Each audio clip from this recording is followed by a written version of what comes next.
if you're anything like me, your thought process went something along the lines of thinking at first it's not that bad, realizing how terrible it was that you thought it wasn't that bad, and then wishing everyone would shut up about how terrible it was that we just realized it wasn't that bad. Essentially, I'm sick of this whole thing. I really am tired of this whole process, the repetitiveness. I hate stating the obvious almost as much as I hate hearing it. And guns kill people, and killing people is bad, which that seemed obvious to me. It shouldn't need to be said. And we've seen politicians distract us from such obviousness with saying that it could be even a lack of guns or a mental health, a problem with our mental health system.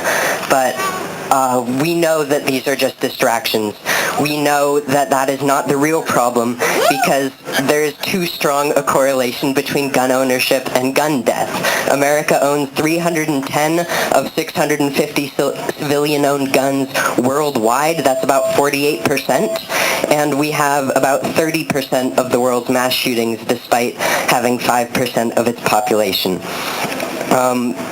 Again, this correlation, I have no idea where I am. This correlation, okay.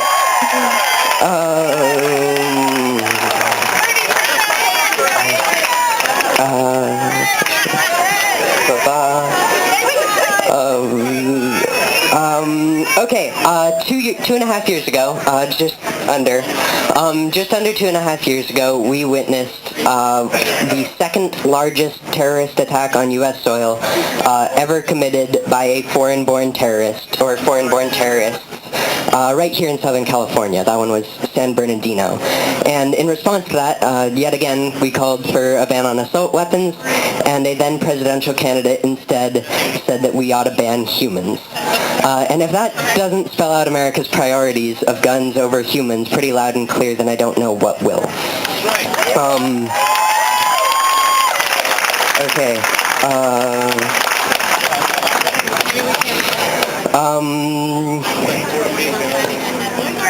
It is, no, that's not where I am.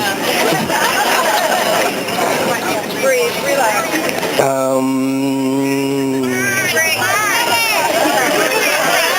Okay. Though it is obvious that America's gun ownership and gun death both deviate too far from the norm to be coincidental, people still suggest arming teachers, giving the people who are supposed to love kids the most. Okay, yeah. I'm agreeing with you guys.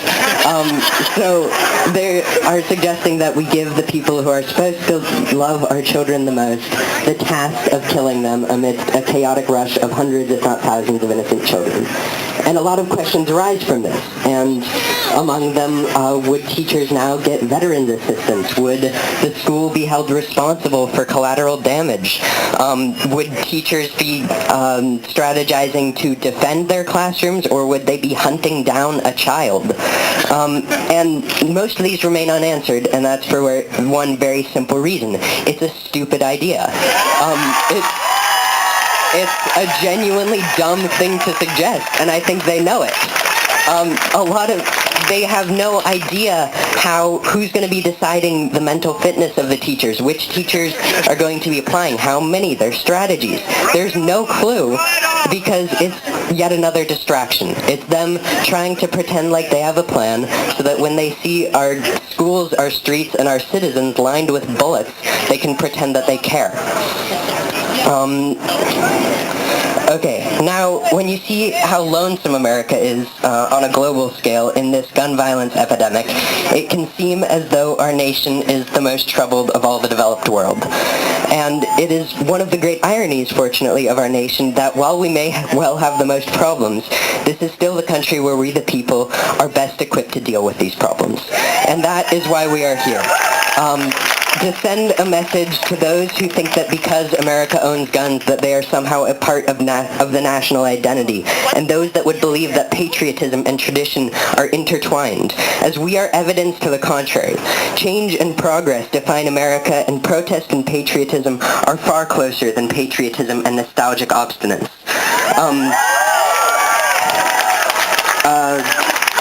Shoot. Right near the end. I'm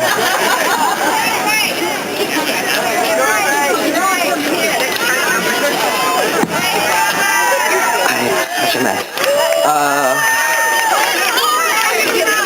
I'm from Cams. No, don't pick it up. Don't pick it up.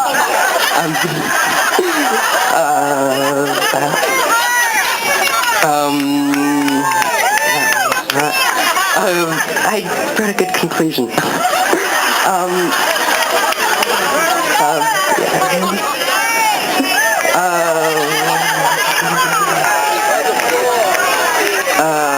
Yeah, I don't know where it is. Okay.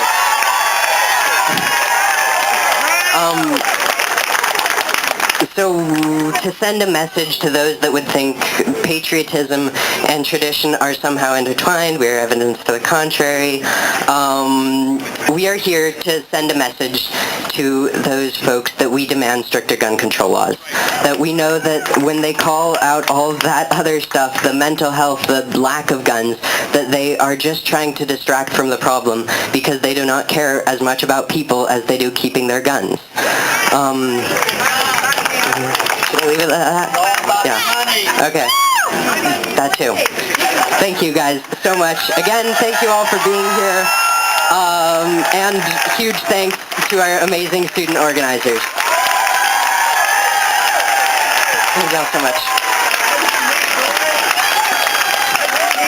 So next up, we have Montserrat Pineda from McBride High School. She's one of our organizers as well. Good morning to all of you present here today. I truly admire each and every one of you for coming out. You are here expressing your beliefs and saying that we've had enough. At times, we may feel alone. We may think that we are going to go unheard, unseen. But look around you. Look at the people that are here today. There are thousands of us. All together, we are here for one purpose. And we all know what that purpose is. Because we know that change needs to come.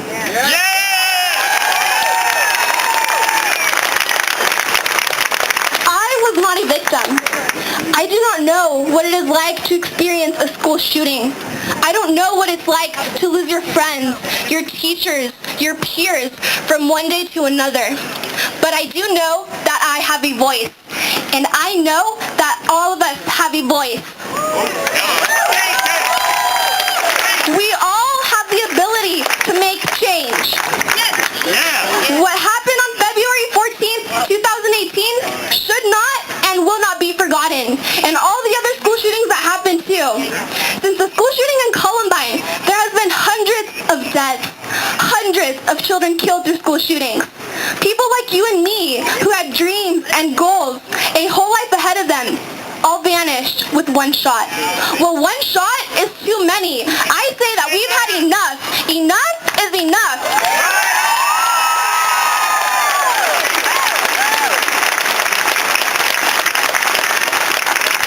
I don't care what people may think of me for my views. I don't care what I may be seen as. All I care about is that change needs to come.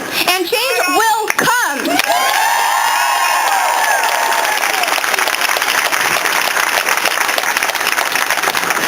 To know that my younger brother, that my friends, that my peers, the list goes on and on, that I will be safe in an environment that is meant for education and not mass shootings.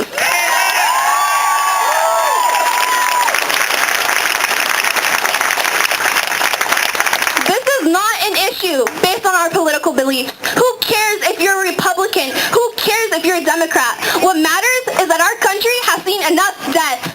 What matters is that our country is torn apart due to our beliefs.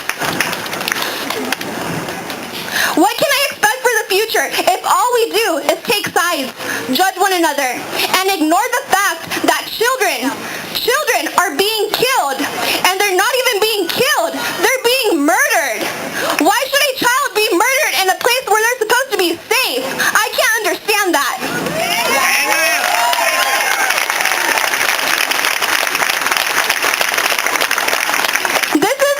epidemic, one that travels, that infects, and that kills. It never seems to end. It just seems like it keeps happening and happening and happening. When will this disease ever be cured? When will this country be alive again? Because right now, it just seems dead. When will I be able to walk into my classroom, into the grocery store, into the movie theater, into all these public places without worrying where I would hide if a shooter came in? When will I stop asking to be heard when my voice should matter? I should be worrying about college right now. I should be worrying about enjoying my senior year. Instead, I'm stuck worrying about the future of this country and the future lives of the generations to come. I'm stuck worrying about my younger brother, about the kids that I tutor, about the students I volunteer with, wondering if I will never be able to see their smile and their bright eyes again. What if for a change, us youth wouldn't be called cute for what we are doing? What if we were actually listened to? Because the last time I checked, we're the ones in the classroom. We're the ones sitting at our desk wondering if it is our last day that we are with our classmates. And above everyone else, we understand what this is like. A change is coming. Our voices will be heard. We demand a change that is long overdue. I'm tired. I'm exhausted. Change needs to come. Listen to us. I can't believe that it had to come to this. Youth from middle schools, from high schools that are demanding change. This is an issue that's been going on for years. We needed something done a long time ago. And don't tell me, we are not too young. We are not ignorant, and we are not dumb. We are the future. And if you think that this march, that these protests, that these walkouts and our voices don't matter, well, guess what? We're the ones that get to vote next. And that's what Josie's saying. We will make something happen. Reaches across immense lengths and creates immense waves. Our voices and our actions will create immense change and leave an imprint on this world. So listen here. Take in this second, this minute, this moment, because this will stay in history, and we will never again have a school shooting. Thank you. The speaker we just had is a really tough act to follow.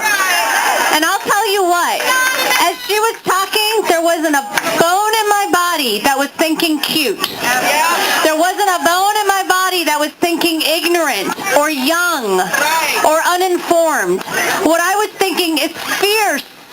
What I was thinking is passionate. What I was thinking about is a leadership.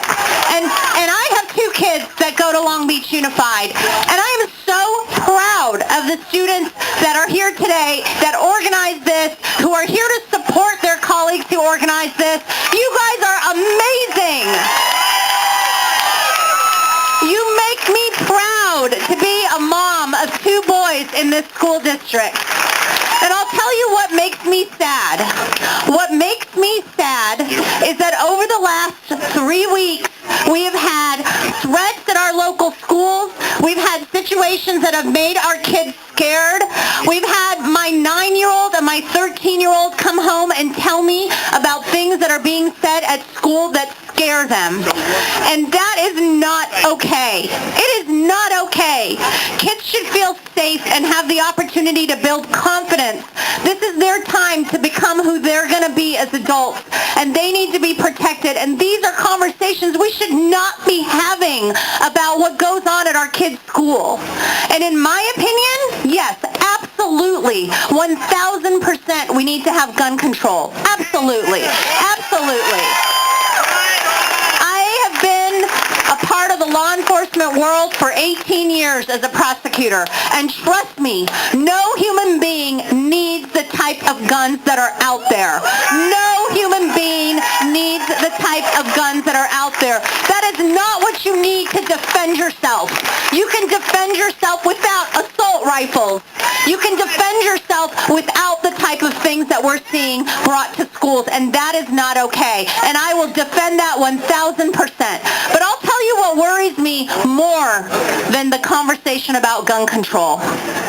What worries me is the hate and the rhetoric and the speech that we are hearing over and over again in our society that is making our kids feel disenfranchised, that is making people feel ostracized, that's making people feel like they have no other options. That is the problem.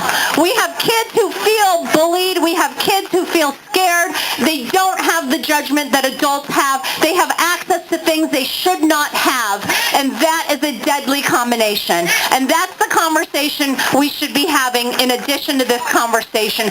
Stop it with the hate speech. Stop it with the discrimination. Stop it with the bullying. It is not okay. It is not okay. I thank you guys for having me here today. I will tell every single child that is here, you are not alone. Your public officials are parents too. We understand what you're going through. We are here with you 100% of the way, in whatever way you need. You should feel safe at school. We're going to do everything we can to make sure that you do. Thank you for being here today. Thank you for your leadership and for giving us the opportunity to be a part of your program today. Thank you. And after each of these mass shootings, I thought, surely things are going to change. This time, Congress will act and we will do something to stop this bloodshed. But every single time, nothing happened. Politicians tweeted thoughts and prayers. They said it was too soon to talk about gun control. And we held moments of silence instead. And then the media moved on, and the issue was forgotten until the next shooting. But this time is different. You are what is different. You, the students of this country, are standing up, speaking out, and saying enough is enough. You are telling the politicians that actions speak louder than thoughts and prayers. You know that now is the right time to not only talk about gun violence, but it's the time to do the right thing about gun violence. And guess what? It's working. You are being heard. Florida's Republican state legislature heard you and passed historic gun control laws. Congress heard you and lifted that shameful ban on federal funding for gun violence research. And my colleagues on your Los Angeles County Board of Supervisors heard you too. And we in LA County are looking to pass historic ordinances that will limit where you can buy a gun, what kind of gun you can buy, and how old you need to be to buy a gun in LA County.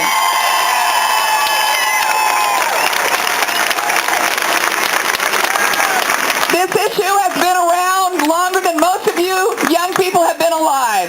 But you have accomplished more in the last few weeks than we've been able to do in decades. Thank you. Don't stop. Don't let the media change the topic off of gun violence. This country has a short extension span, but the stakes are too high to let it go. Hold on to this feeling you have today. Hold on to the anger, to the fear, to the courage you have to stand up for your lives and the lives of your classmates for generations to come.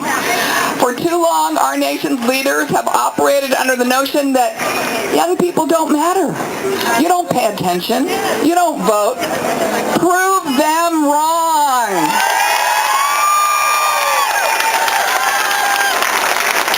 Register to vote and vote. This morning in Washington, D.C., a young woman said, vote, vote, vote, vote, vote, vote, vote, vote, vote, vote, vote, vote, vote, vote, vote. She spoke to her fellow students and she said, if you can stand up for something, stand up. If you can speak out, speak out. And if you can march, march. And if you can vote, thank you, everybody. Sorry. We have Tia Shackeroff, who is an organizer and goes to Rogers Middle School. Let's give it up for Tia!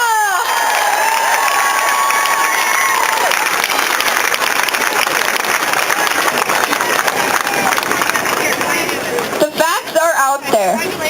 They're overwhelming, distressful, and deplorable. There are pages upon pages of websites that list every single heart-shattering detail, from dates to motives to guns and to victims. The sheer numbers alone can make any one person afraid of the nation we live in. So in response, we rise with numbers of our own.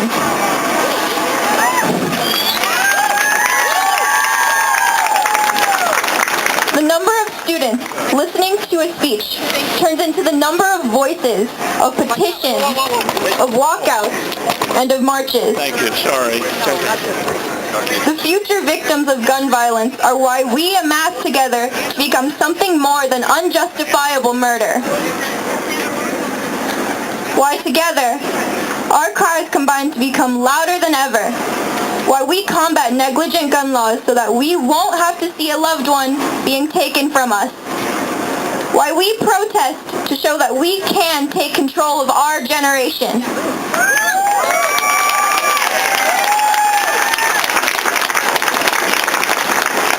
That we will be the influence that concludes this long-standing era of gun violence.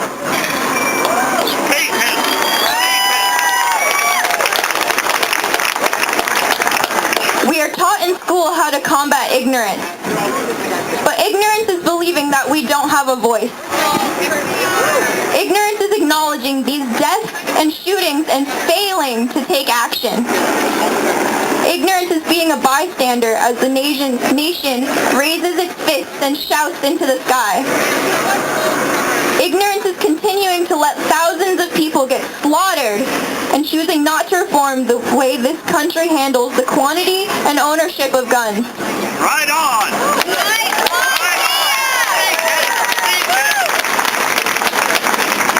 But how do we combat this ignorance when we are afraid to go to school? We are a generation with multitudes of readily available information. How we define ourselves is up to how we use that information to change the world we see, how we use it to reform our legacy, how we are using it now so that the ones that come after us do not have to see the same tragedies as we do. Preach it! Preach it!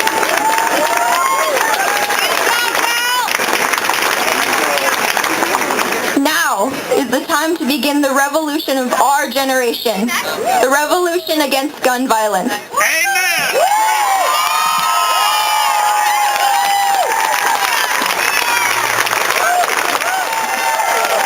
Good morning, Long Beach! The sight from here is indescribable, but the actions of the students who put it together are even more indescribable. I am so proud of my kids, and when I say my kids, I mean all 75,000 of my LBUSD kids who I'm honored to serve.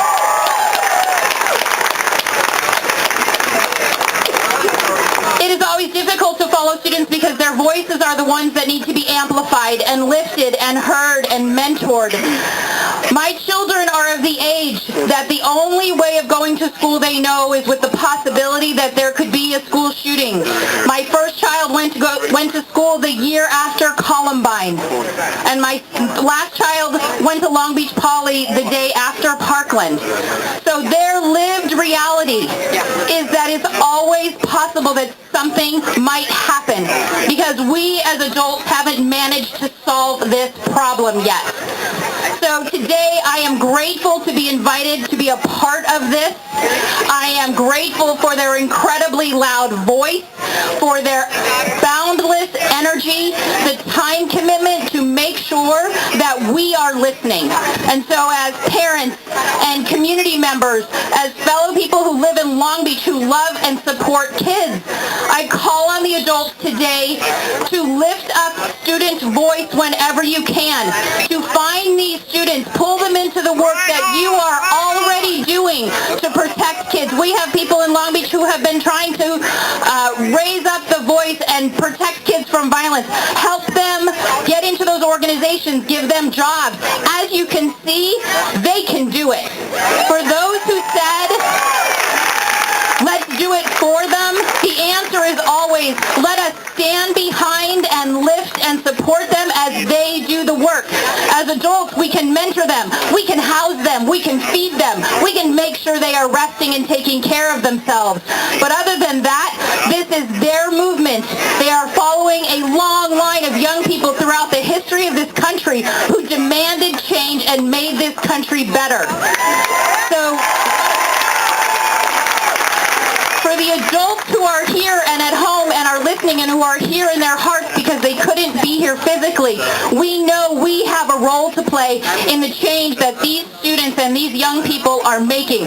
So we have to take a hold of that. We have to amplify their voice, lift them up to the front to be heard.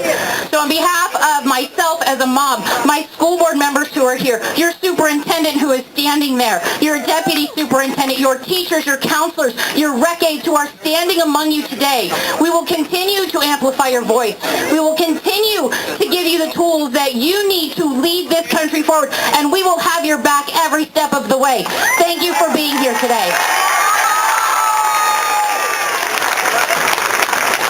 Hello.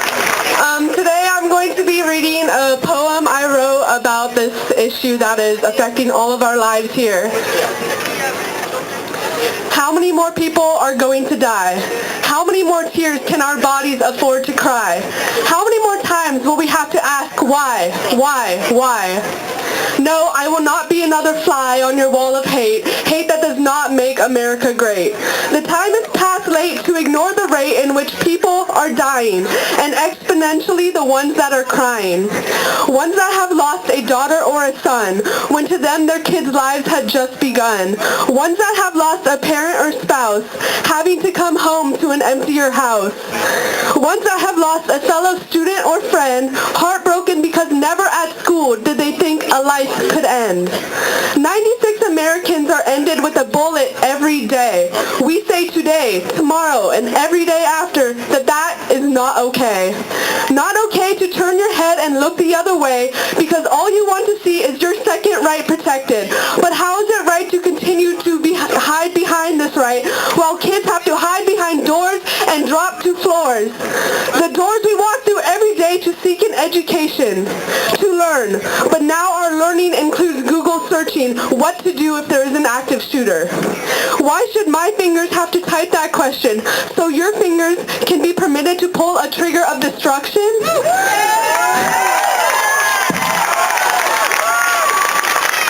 Federal law states an 18-year-old cannot drink a glass of beer or wine, but at that same age, buying an assault rifle is deemed fine. Assault, to make a physical attack. Violence and murder are embedded in the name, a name that civilians should no longer see in a catalog titled Firearms for Me. How can those with reported warning signs, those with convicted crimes, be continuing to get their names in the headlines? How? Because loose and ridden with neglect background checks have proved time and time to have deadly effects. We will not be okay with people being able to buy a gun and shoot it the same day because with just one gun, just one day, 17 precious lives were taken away. So as long as America's legislation lacks, we will continue to take a stand and act.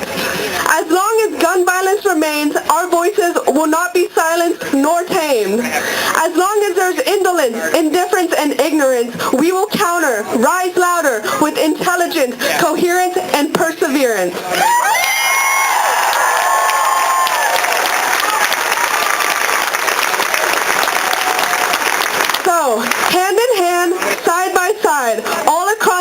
nation, we will stride. Behind complacency, we will not hide, because this is the March for Our Lives.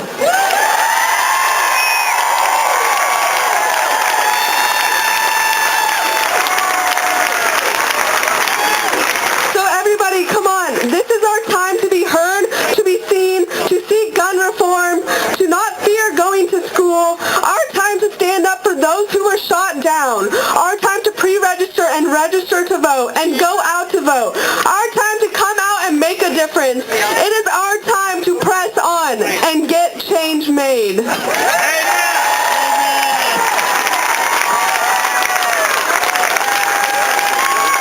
Before we get down to marching, and get out there are a few things to remember. First off, we do not go on the streets. We're staying on the sidewalk. We do not want to obstruct the traffic. And we will have our people with reflective vests to make sure that you do stay on the sidewalk. You don't want to get in trouble. Second thing, if there are any anti-protesters, do not engage. We don't want any problems. We want to have a civil protest. And as much as they try to agitate us, we will keep our cool. And remember, we are out here to make a statement and to enjoy ourselves with the people who feel the same as we do.